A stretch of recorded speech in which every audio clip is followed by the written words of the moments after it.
Languages में या और भी जो high level languages users use करते हैं, तो सिंगल एंट्री यानी प्रोग्राम एक जगह से एंटर होता है, फाइनली प्रोग्राम लास्ट में क्लोज होते हैं। अभी पहले भी हमने ये बात की है, तो इसी को हम बोलते हैं सिंगल एंट्री और सिंगल एग्जिट।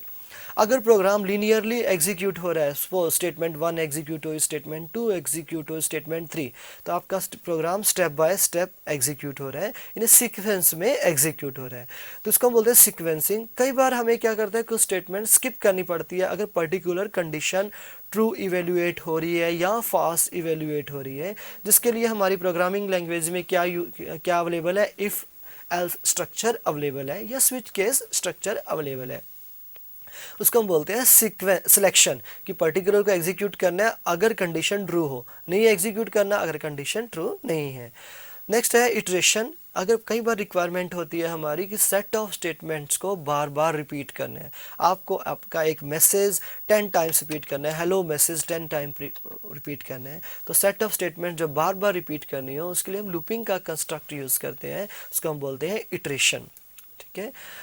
नेक्स्ट है कंसेप्ट डाटा इनकैप्सुलेशन। इनकैप्सुलेशन क्या है कि हमारी क्लास के बीच में C++ में आप ऑलरेडी पढ़ ही चुके हैं, जब डिफरेंट फंक्शंस और फंक्शंस जो डाटा यूज़ करेंगे आप उसको एक जगह एज अ पैकेज्ड कर देते हो, यानी कि उनको एनकैप्सुलेट कर देते हो, एक कैप्सूल में बंद कर देते हो, जिसको हम बोलते हैं एनकैप्सुलेशन। तो इस प्रोसेस को हम क्या बोलते हैं, डाटा एनकैप्सुलेशन, यानी packaging of the data structure and its access routines. Routines का मतलब यहाँ फंक्शन ही है।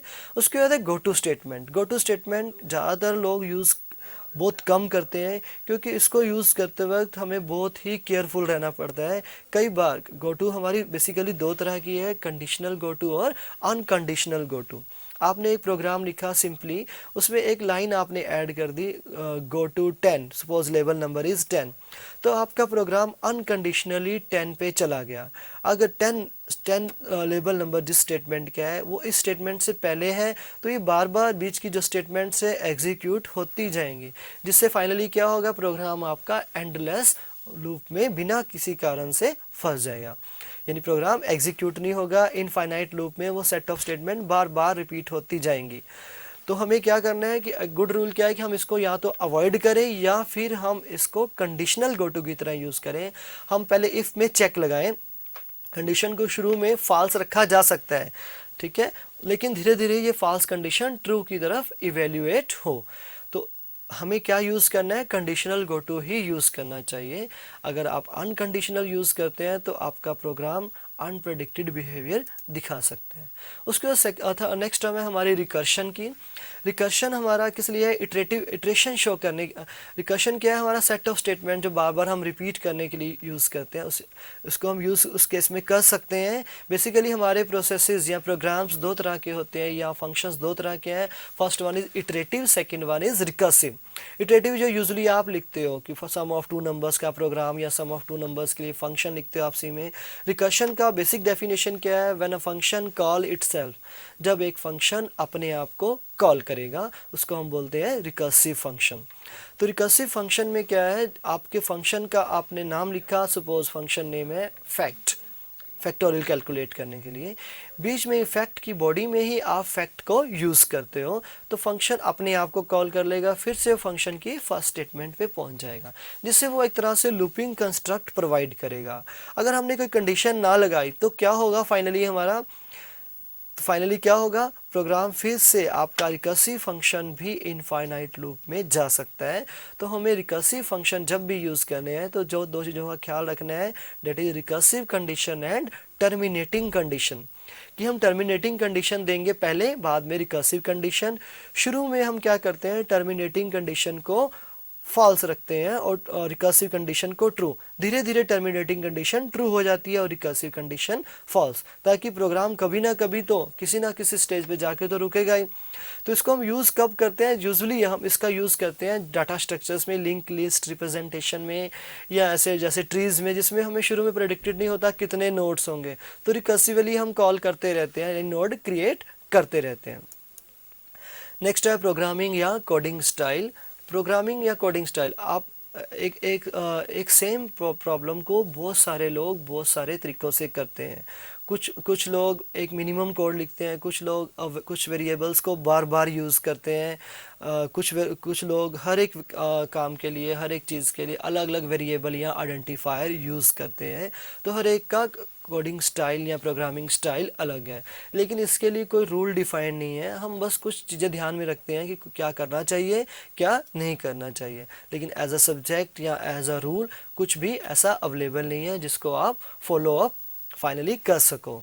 तो इसमें से कुछ हमारे डूज एंड डोंट्स हैं जिसको हमने फॉलो करना है, dos and don'ts of good programming style. तो हम पहले डूज देखेंगे कि क्या हमें करना चाहिए, क्या हमें नहीं करना चाहिए, तो किस चीज़ का हमें ख्याल रखना चाहिए, किस चीज़ का ख्याल नहीं करना चाहिए, क्योंकि अभी आप इम्प्लीमेंटेशन फेस में हो।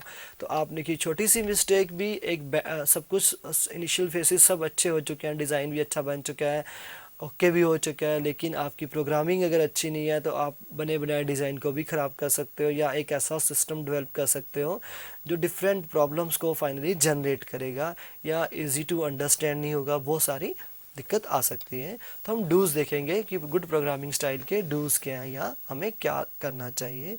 सबसे पहले हमें using very few control structure sequence selection iteration indicates a good coding style, कि हमें इन स्टेटमेंट्स का कम से कम यूज़ करना चाहिए। कम से कम का मतलब ना यूज़ करना नहीं है कि हमें इनको यूज़ ही नहीं करना चाहिए, जहाँ रिक्वायरमेंट हो वहाँ पे ही यूज़ करना चाहिए।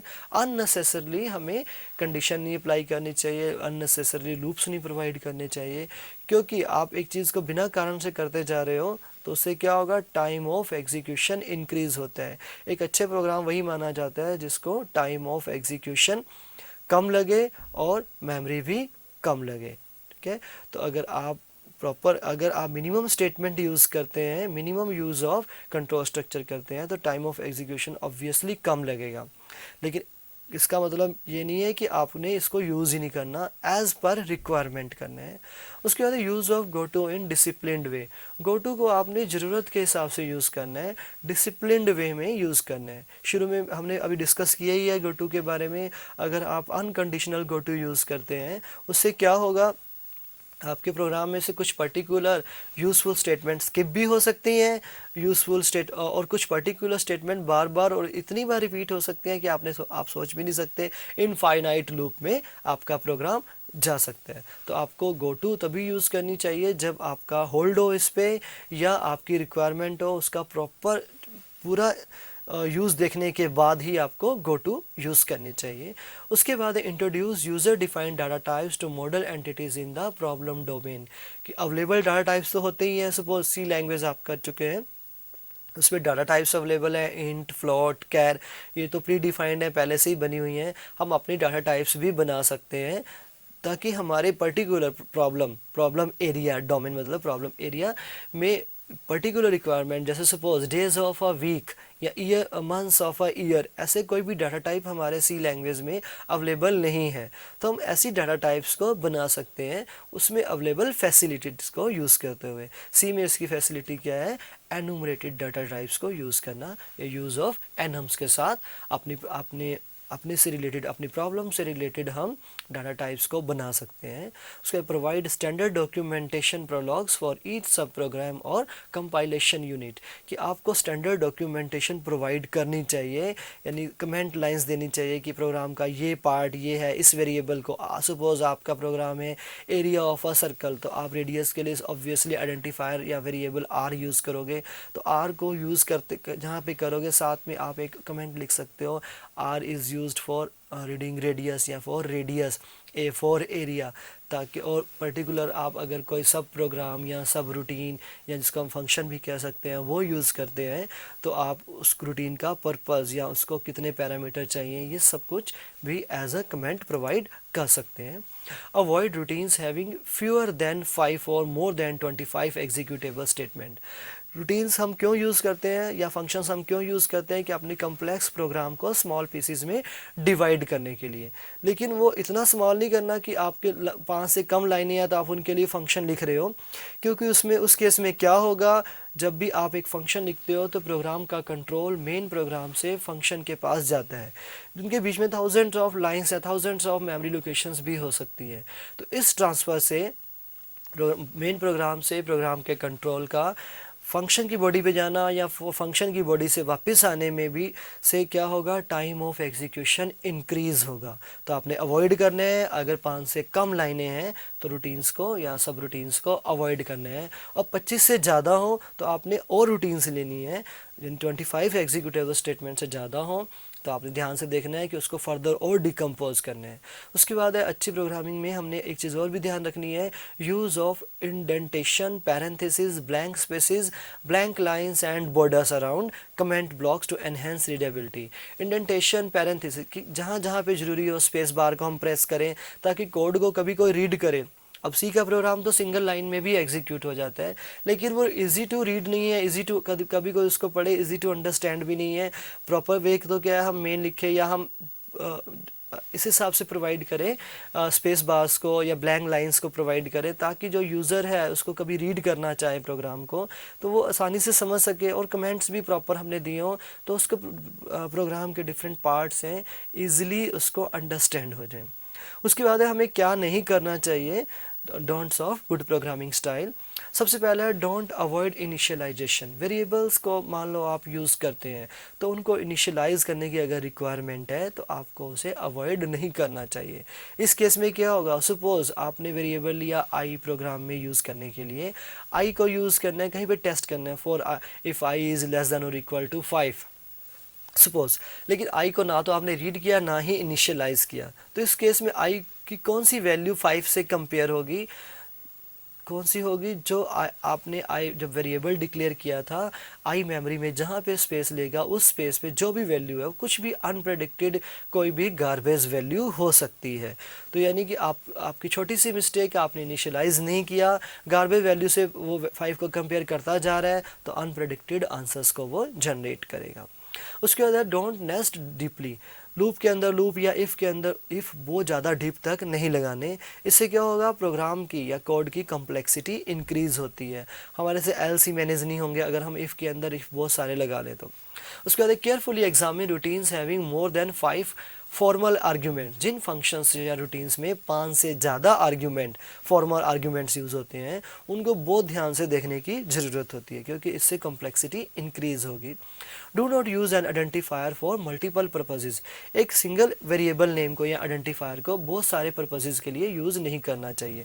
यूजली स्टूडेंट्स ऐसा करते हैं, लोग ऐसा करते हैं, वेरिएबल लिया आई उसको एज अ लूप वेरिएबल भी यूज़ कर लेते हैं और उसके ऊपर कैलकुलेशन भी कर देते हैं। For i is equal to 1 to 10 loop लगाने के लिए भी यूज़ कर दिया, साथ में कैलकुलेशन में भी यूज़ कर दिया, i is equal to i plus 2 कर दिया। एक तरफ तो आप चाहते हैं कि आई में 1 का इंक्रीमेंट हो और दूसरी तरफ से आप उसकी लूप की बॉडी में 2 का इंक्रीमेंट करते जा रहे हैं। यानी मल्टीपल यूजेस में, मल्टीपल पर्पसेस में यूज़ करते वक्त ऐसी अनप्रेडिक्टेड कंडीशंस भी आ सकती हैं।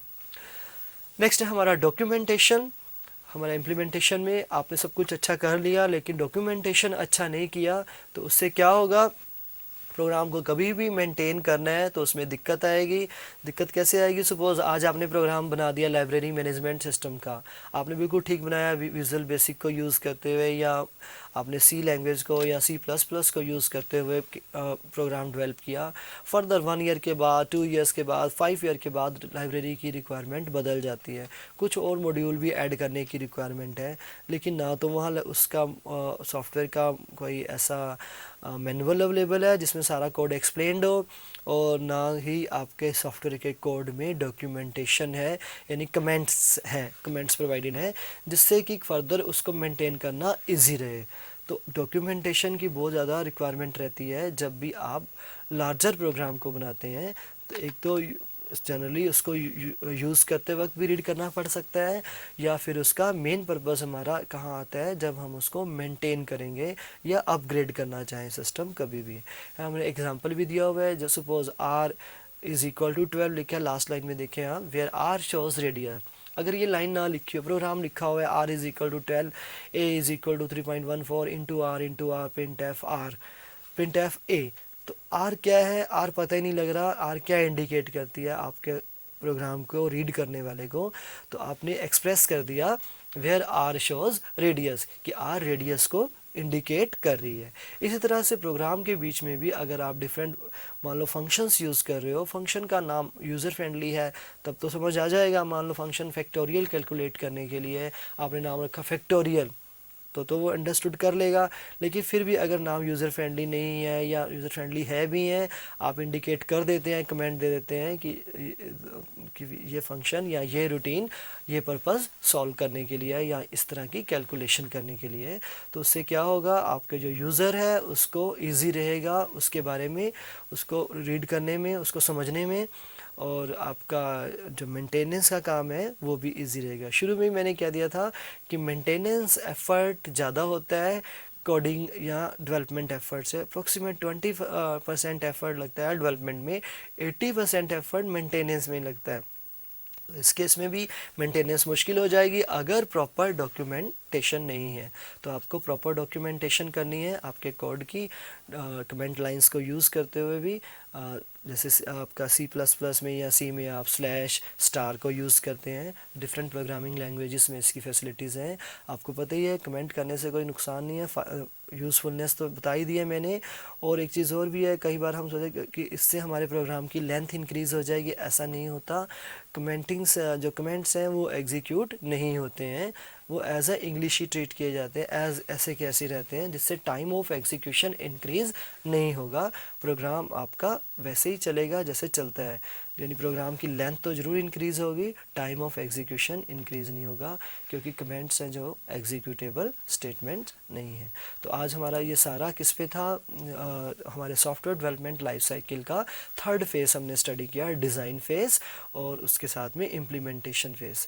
डिज़ाइनिंग की रिक्वायरमेंट मैंने शुरू में भी बताई है कि क्या है, अगर प्रॉपर डिज़ाइन ना हो तो कोडिंग करना मुश्किल है। मुश्किल ही नहीं है, अगर कम्प्लेक्स प्रोग्राम हो इम्पॉसिबल भी हो जाता है, हमें पता नहीं लगता कि ये बिल्कुल कि हमारा प्रोग्राम कब ख़त्म होगा, कैसे ख़त्म होगा। ये बिल्कुल वैसे ही है, अनप्लैंड वे में अगर आप स्टडी करते हो, आपने प्लानिंग, अगर आप प्लान्ड स्टडी करते हैं, डिज़ाइन बना लेते हैं, तो क्या होगा, प्रॉपर आप स्टडी भी कर पाओगे, प्रॉपर मॉड्यूल्स में प्रॉपर डिफरेंट जो आपके सब्जेक्ट्स हैं उनको आप प्रॉपर वे में कवर कर पाते हो। तो हमारा इसमें भी यही है, डिज़ाइन बहुत ज़रूरी है। डिज़ाइन फेज़ ओके होने के बाद हमारा इम्प्लीमेंटेशन फेज़ आता है, जिसमें हम एक्चुअल कोडिंग करेंगे। तो कोडिंग से रिलेटेड भी हमने बातें सीखी कि कोडिंग कैसे करनी चाहिए, क्या यूज़ करना चाहिए, क्या यूज़ नहीं करना चाहिए। Okay, thanks.